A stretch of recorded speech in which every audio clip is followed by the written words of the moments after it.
हरिद्वार का, ये उनके शरीर धारण करने का परिचय।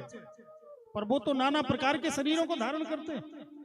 देवत्रियक नरादिशु, कभी देवकोटि में आते, कभी वाराह बन के आते, कभी नरसिंह बन के आते, कभी परशुराम बन के आते हैं, तो कभी छत्री बन के आते हैं। फिर उनका क्या परिचय रहा? व्यास जी कहते मैं इस आरक्षण में नहीं पढ़ूंगा, व्यास जी कहते मैं इस द्वंद्व में नहीं पढ़ूंगा। व्यास जी कहते कृष्ण कौन है ये जान लो तब भागवत की कथा को जानना। पहले श्लोक में कृष्ण का इंट्रोडक्शन दे। कृष्ण कौन है? बोले सच्चिदानंद रूपाय। ध्यान देना, बड़े ध्यान से।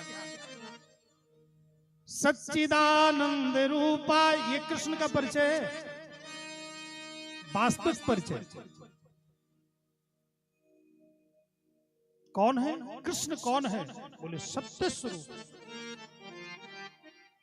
जैसे हमारा शरीर 3 चीज से बनता है ना, हड्डी, मांस और रक्त।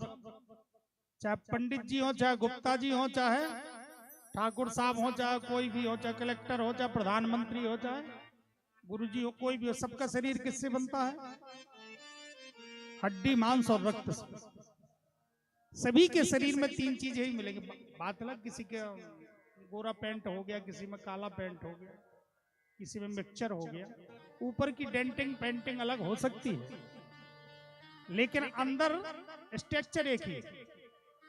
हड्डी मांस देहेस्ति मांस रुधिरे। हड्डी मांस और रक्त के अतिरिक्त शरीर में कुछ नहीं है, लेकिन शरीर का परिचय हम देते हैं। अमुक अमुक हैं, गुप्ता जी हैं, ये पंडित जी हैं, ये अमुक है, ये शरीर का परिचय। पर हम कौन हैं? जब शरीर छूट जाता तो बताते वो तो चले गए। कौन चले गए?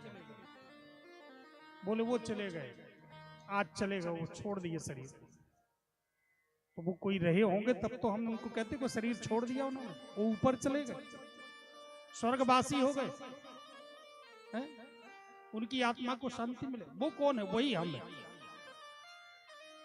लेकिन शरीर का परिचय होता है, तो शरीर के परिचय से हम जानते हैं कि हम कौन है, अमुक अमुक परिचय होता है। ऐसी भगवान का भी शरीर का परिचय पहले दे रहे हैं। मनुष्य का शरीर हड्डी, मांस, रक्त, प्रत्येक जीव का, चाहे पशु हो, पक्षी हो, पर भगवान आपके बीच में रहते हुए भी किस शरीर के होते हैं? कौन सा तत्व उनके अंदर होता है? बोले सच्चिदानंद रूपाय। सच्चित और आनंद के स्वरूप।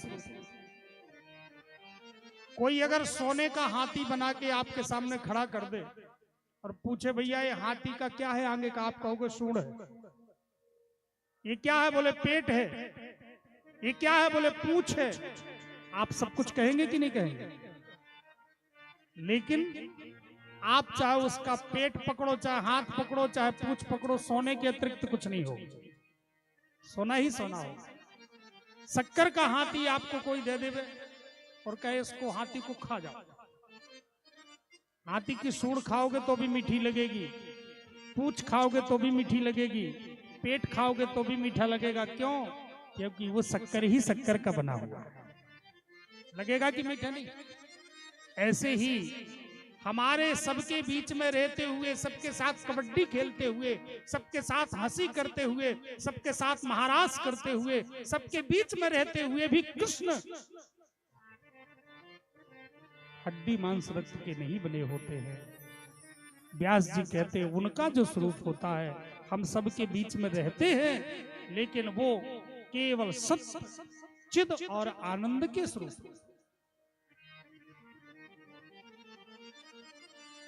सत्य माने जो कभी समाप्त नहीं होता। सत्य क्या है? जो कभी समाप्त। असत्य क्या है? जो समाप्त। इसलिए हम लोग कहते हैं राम नाम, क्या कहते हैं, लेकिन बाद में कहते जब चले जाते, पहले कोई नहीं कहता। बड़ी विडंबना, बाद में ही सब समझ में आता। सत्य इसलिए है क्योंकि आज तक कोई माई का लाल राम नाम को बदल नहीं पाया। सत्य वह होता है जो कभी बदले ना, कभी परिवर्तन ना हो। जैसे इसलिए भगवान का नाम सत्य है, भगवान की कथा सत्य है, भगवान का